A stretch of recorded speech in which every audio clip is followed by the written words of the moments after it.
नमस्कार मित्रांनो, ठरलं तर मग या मालिकेच्या पुढील भागामध्ये आता प्रियाने अर्जुनच्या गाडीमध्ये डेड बॉडी ठेवलेली असते. तर ती बॉडी दुसऱ्याची तिसऱ्याची कोणाची नसून आता ती शांता मावशीची असते. त्याचमुळे आणि पोलिसांनी सुद्धा ती खबर करते. यामुळे भर रस्त्यात पोलीस आता अर्जुनला अटक करून घेऊन जातात. पूर्णपणे शॉक झालेली असते.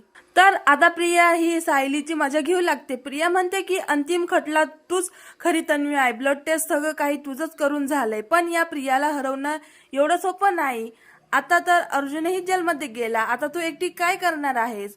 ही प्रिया बघ तुझी आता कशी वाट लावते. पण सायलीने सुद्धा आता तिची चालाकी दाखवलेली असते. तिने आता अश्विनला सगळं सत्य सांगितलंय, कशा प्रकारे पैशांसाठी प्रियाने अधीर सोबत लफडं केलंय. त्यामुळे आता अश्विनचे डोळे उघडतात आणि तो या लढा येतात. सायलीच्या पाठीशी खंबीरपणे तिच्यासोबत उभा राहतो.